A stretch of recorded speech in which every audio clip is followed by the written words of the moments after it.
Greenland কিনা নিয়ে আলোচনা আর নতুন কিছু নয়। মার্কিন প্রেসিডেন্ট সম্প্রতি জোর গলায় ঘোষণা দিয়েছেন যে তার কাছে যদি গ্রিনল্যান্ড না বিক্রি করা হয় তাহলে তিনি সামরিক পদক্ষেপ নেবেন। এই ঘটনাকে কেন্দ্র করে বিশ্বে তোলপাড় সৃষ্টি হয়েছে। এই ঘটনার জের ধরে ডোনাল্ড ট্রাম্প আর ইউরোপ দেশগুলোর বিরোধ চরমে পৌঁছেছে। হোয়াইট হাউস এক সংবাদ সম্মেলনে অঞ্চলটি দখলের কথা জোর দিয়ে বললেন ডোনাল্ড ট্রাম্প। এই সময় ন্যাটো জোটেরও কঠোর সমালোচনা করেন তিনি। অন্যদিকে সুইজারল্যান্ডের দামেস্কে লেলান অর্থনৈতিক সম্মেলনে ডোনাল্ড ট্রাম্পের বিরুদ্ধে একজোট হয়ে মোকাবেলা করার কথা বলেছেন ইউরোপের নেতারা হুঁশিয়ারি দিয়ে বলেন, গ্রিনল্যান্ডে হামলা হলে এবার চরম মূল্য দিতে হবে ডোনাল্ড ট্রাম্পকে। আমেরিকা যদি হামলা চালায় তার কথা বিবেচনা করে গ্রিনল্যান্ডের রীতিমতো সামরিক মহড়া চালানো হচ্ছে ইউরোপ সহ দেশগুলোতে। উদ্দেশ্য একটাই, মার্কিন বাহিনী আগ্রাসন চালালে কিভাবে তাদের প্রতিহত করা হবে। প্রশিক্ষণ চলছে এই মহড়ায়। গ্রিনল্যান্ডে যুক্তরাষ্ট্র ও ন্যাটো জোটের পাল্টাপাল্টি অবস্থানের মধ্যেই দিন দিন আরও উত্তাপ হচ্ছে এই পরিস্থিতি।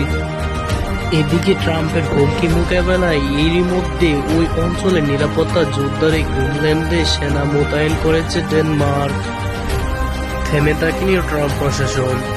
ইউরোপের হুমকি দামটি উপেক্ষা করে গ্রিনল্যান্ডে বিমান পাঠাচ্ছে পেন্টাগন। খবর নিশ্চিত করেছে কানাডা ও যুক্তরাষ্ট্র যৌথ সামরিক command, north American aerospace defence command.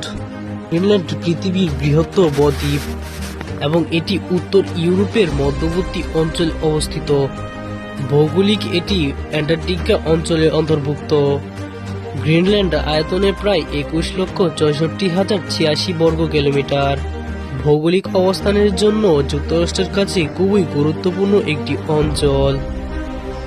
এই দেশটির মধ্যে রয়েছে প্রচুর পরিমাণ খনিজ সম্পদ। দেশটিতে রয়েছে কয়লা, হিরে, সিলভার, নিকেল, প্লাটিনা, তামা ইত্যাদি।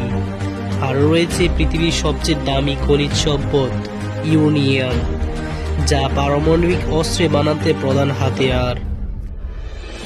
দ্বীপটি এই বিশাল সম্পদের জন্য অনেকেরই আগ্রহের জায়গা, তবে এর খনিজ সম্পদের বেশিরভাগই অবহেলিত অবস্থানে আছে। Farhan Ahmed, national TV.